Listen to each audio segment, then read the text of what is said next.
Over time, Peter Mathis has adopted practices of minimal intervention and greater sustainability for his vineyard. That's meant weighing the ecological costs and benefits of all of his farming practices. Most importantly, he's embraced no-till farming, the modern practice to minimize ecological impacts. Traditional tilling in vineyards releases carbon dioxide stored in soil, a major carbon sink. Tilling also disturbs the natural, beneficial biosphere of mycorrhizal fungi, which aids the vines in nutrient uptake.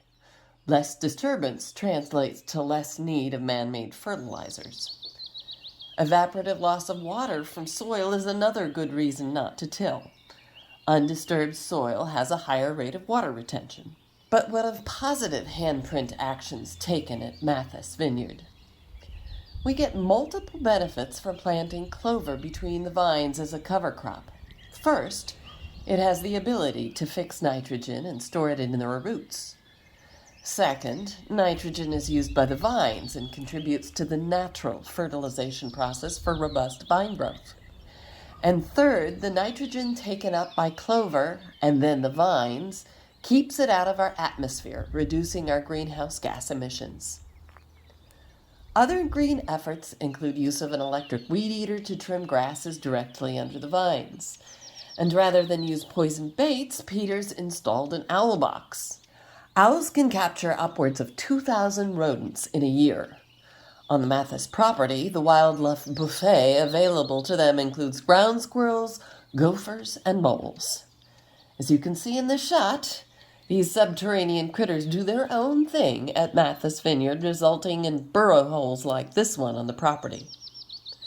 In addition to owls, the vineyard supports larger wildlife, including turkeys, foxes, coyotes, skunks, and even deer, who have a particular fondness for petit syrah, according to Peter. When developing the vineyard, Peter made sure that a substantial number of trees remained intact to serve as a carbon sink for the property. They include live oaks, black oaks, toyon, manzanita, and blue oak trees.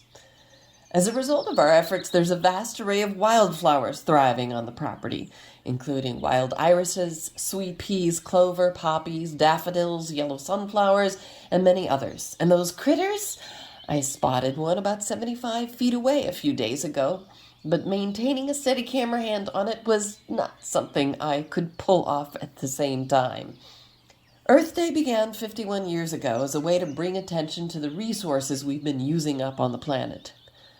Today we celebrate how we are reversing that trend, increasing our good green handprint by restoring more of Mother Nature and reducing our carbon footprint to slow climate change. How about raising a glass of Mathis wine tonight to celebrate these efforts? Cheers!